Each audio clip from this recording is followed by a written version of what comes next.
औज़ुबिल्लाहिमिनश्शैतानिर्रजीम बिस्मिल्लाहिर्रहमानिर्रहीम।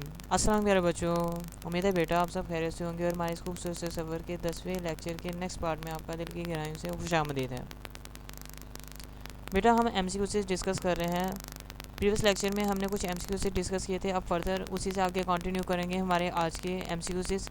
हम different MCQ से देखेंगे डिफरेंट टॉपिक्स के लिहाज से, ताकि हमारे कॉन्सेप्ट मज़ीद बिल्ड भी हो सकें और हम सही तरह कॉन्सेप्चुअल चीज़ों को समझने की भी कोशिश कर सकें। तो शुरू करते हैं आज का लेक्चर बच्चों।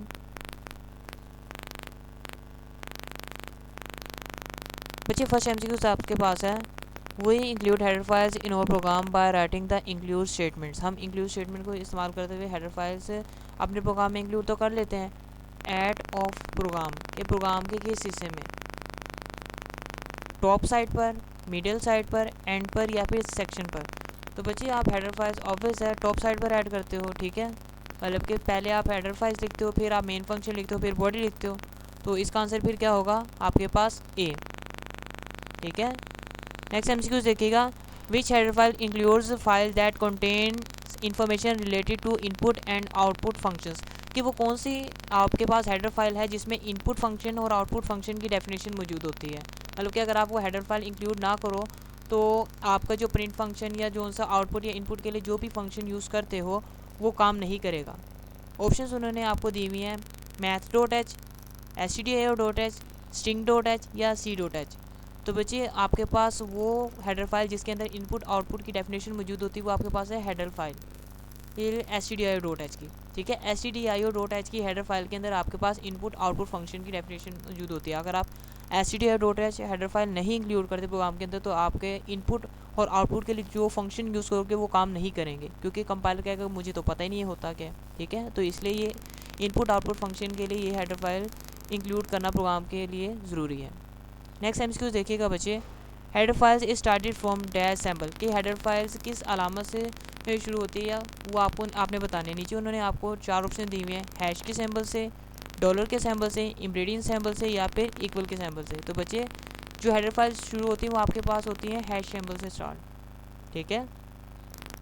नेक्स्ट देखिएगा, which header file contains all pre defined mathematical functions. कि वो कौन सी हेडर फाइल है जिसके अंदर तमाम मैथमेटिकल फंक्शन जो आप यूज़ करते हो, जैसे पावर का, स्क्वायर का, जो भी आप मैथमेटिकल फंक्शंस यूज़ करते हो उनकी डेफिनेशन किस हेडर फाइल में मौजूद है। नीचे उन्होंने आपको 4 ऑप्शन दिए हुए हैं, मैथ डॉट एच या फिर stdio.h या फिर string.h या फिर c.h। तो बच्चे मैथमेटिकल ऑपरेशंस की तमाम डेफिनेशन जो सी होती है मैथ डॉट एच की हेडर फाइल में लिखी जाती है। अगर आप कोई भी मैथमेटिकल परफॉर्म कर रहे हो, जैसे किसी नंबर की पावर लेने की कोशिश कर रहे हो, स्क्वायर रूट लेने की कोशिश कर रहे हो, अगर आपने वो फंक्शन यूज़ करना है तो फिर आपको मैथ डॉट एच की हेडर फाइल इंक्लूड करनी पड़ेगी, वरना फिर आपका एरर आना शुरू हो जाएगा। नेक्स्ट एमसीक्यू देखिएगा बच्चे, main section consist of dash function. जो मेन सेक्शन होता है वो किस फंक्शन पर कंसिस्ट करता है, मेन फंक्शन पर, बॉडी पर या बोथ ए एंड बी या फिर सेंटर पर।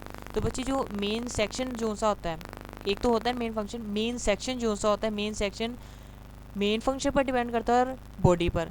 तो इसका बच्चों आंसर आपके पास होगा ए एंड बी बोथ, ठीक है। जो मेन सेक्शन होगा उसमें आपका मेन फंक्शन और बॉडी दोनों ही इंक्लूड हो जाते हैं। नेक्स्ट देखिएगा ज़रा,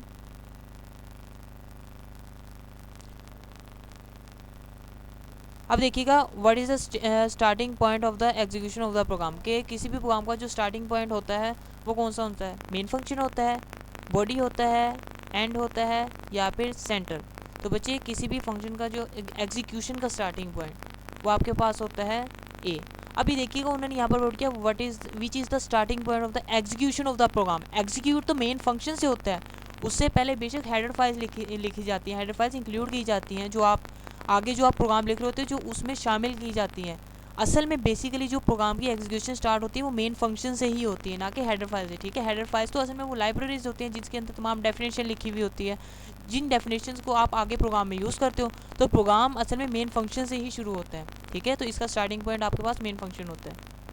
नेक्स्ट देखिएगा, all the statement inside these dash make the body of main function. कि तमाम जो स्टेटमेंट्स होती हैं जो मेन फंक्शन की बॉडी बनाती हैं। अब वो जो मेन फंक्शन की बॉडी बनती है वो किन के दरमियान में बनती है, कौन से सिंबल्स यूज़ होते हैं, कर्ली ब्रेसिस के अंदर लिखी जाती है या पैरेंथेसिस के अंदर या फिर क्वेश्चन मार्क्स के अंदर या फिर डबल इक्वल सिंबल के अंदर। तो बच्चे जो भी आप मेन फंक्शन की बॉडी लिखते हो वो कर्ली ब्रेसिस के अंदर लिखते हो, ठीक है। तो आपके पास इसका आंसर आ जाएगा ए। नेक्स्ट एमसीक्यूज देखिएगा, सी लैंग्वेजेस कि सी लैंग्वेज है क्या है, ऑप्शन देखिएगा, टॉप सेंसिटिव कि उसके सिर्फ ऊपर वाला हिस्सा सेंसिटिव है, केस सेंसिटिव या फिर केस सेंसिटिव है या फिर एंड सेंसिटिव या फिर सेक्शन सेंसिटिव। तो बच्ची जो सी लैंग्वेज है ये हमारे पास केस सेंसिटिव है। अब केस सेंसिटिव होने का मतलब देखिएगा, एक होता है आपके पास अपर केस, एक होता है आपके पास लोअर केस। अपर केस का मतलब होता है बड़े लेटर्स ABC और लोअर केस का मतलब होता है स्मॉल लेटर्स। अब इसका मतलब ये होता है केस सेंसिटिव का कि सी लैंग्वेज के अंदर capital A is not equal to small a, कि मतलब कि आप अगर कोई लिखते हो लेटर कैपिटल, कोई वर्ड लिखते हो लेटर बड़े अल्फाज में, बड़े लेटर्स में, अगर वही लेटर आप स्मॉल लेटर्स में लिखोगे तो वो दोनों के मीनिंग सेम नहीं होंगे। इसी वजह से सी लैंग्वेज को केस सेंसिटिव लैंग्वेज कहा जाता है कि इसमें केसेस का फ़र्क आ जाता है, ठीक है। नेक्स्ट देखिएगा, ई स्टेटमेंट एंड्स विथ कि हर स्टेटमेंट को आप एंड करते हो। नीचे उन्होंने आपको 4 ऑप्शंस दिए हैं, सेमीकोलन से या स्टेटमेंट टर्मिनेटर से एंड करते हो, या फिर कोलन के सिंबल से, या फिर कोमा से, या फिर इक्वल के सिंबल से। तो बच्चे सी लैंग्वेज में जो भी आप स्टेटमेंट लिखते हो वो आप स्टेटमेंट टर्मिनेटर यानी सेमी कोलन की अलामत से आप स्टेटमेंट को टर्मिनेट करते हो या एंड करते हो। नेक्स्ट बच्चे देखिएगा MCQs, which are the statement in a program that are ignored by the compiler कि वो कौन सी स्टेटमेंट्स है जो कंपाइलर इग्नोर कर देता है यानी उसको 101 में कन्वर्ट नहीं करता। Comments, common verb, and sensitive या फिर सेक्शन सेंसिटिव। तो बच्चे जो कमेंट्स होते हैं, कमेंट्स कंपाइलर उनको कंपाइल नहीं करता, उनको 101 में कन्वर्ट नहीं करता, क्योंकि ये यूज़र के लिए होती है, जो प्रोग्रामर अपनी आसानी के लिए, दूसरे प्रोग्रामर्स की आसानी के लिए लिखता है, तो इसकी एग्जीक्यूशन ज़रूरी नहीं होती। कंपाइलर इसको 101 में कन्वर्ट नहीं करता, इसको इग्नोर कर देता है, ठीक है। नेक्स्ट देखिएगा बच्चे, नेक्स्ट MCQs आपके पास ऐसा है, which facilitates other programmers to understand our code कि क्या चीज़ दूसरे प्रोग्रामों को आसानी मुहैया करती है हमारा कोड समझने के लिए। Common words, comments, and sensitive या फिर सेक्शन सेंसिटिव। तो बच्चे दूसरे प्रोग्रामर्स को हमारा कोड समझने में हेल्पफुल साबित होते हैं कमेंट्स, ठीक है। तो इसका आंसर आपके पास है कमेंट्स। कमेंट्स ना सिर्फ हमारे लिए जो हम खुद प्रोग्राम लिखते हैं हमारे लिए हेल्पफुल होंगी, बल्कि उनके लिए हेल्पफुल भी होंगी जो हमारा प्रोग्राम रीड कर रहे होंगे, ठीक है। नेक्स्ट देखिएगा आपके पास, which help us to understand our own code even after years of writing it कि अगर हम कोई प्रोग्राम लिखते हैं, सालों पहले लिखा था, अब अगर हम दोबारा उस चीज़ को देखें तो हमें क्या चीज़ हेल्प करेगी कि दोबारा हम उस कोड को समझ पाएँ। ऑप्शंस उन्होंने हमें दी हुई हैं, common words, comments, and sensitive and section sensitive. तो ऑब्वियस है बच्चों कमेंट्स, ठीक है। नेक्स्ट देखिएगा, how many types of comments in C language are कि सी लैंग्वेज के अंदर कितनी टाइप्स की कमेंट्स होती हैं।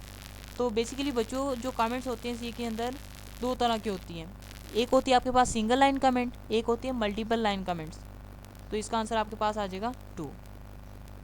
नेक्स्ट MCQs देखिएगा बच्चे, single line comment start with कि सिंगल लाइन कमेंट जो सी होती है वो किससे स्टार्ट होती है। नीचे उन्होंने आपको 4 ऑप्शन दिए हैं, डबल फॉरवर्ड स्लैश से, इक्वल टू सिंबल से, डबल क्वेश्चन मार्क्स या फिर एम्ब्रॉयडरिंग सिंबल्स। तो बच्चे वैसे इसको एंड ऑपरेटर भी कहते हैं। तो इसका आपके पास आंसर आएगा ए। जब भी आप सिंगल लाइन कमेंट लगाते हैं तो स्टार्टिंग में आप ये वाली अलामत लिखते हैं, ठीक है। नेक्स्ट MCQs देखिएगा, multi line comments, multi line comment start with के मल्टी लाइन कमेंट किससे स्टार्ट होती हैं। तो ऑप्शंस उन्होंने आपको दी हुई है, एक ऑप्शन आपके पास ये है, दूसरी बी आपके पास इस तरह की है। तो बच्चे देखिएगा जो आप मल्टीपल लाइन कमेंट्स लिखते हो वो आप किस में लिखते हो, इस अलामत के अंदर।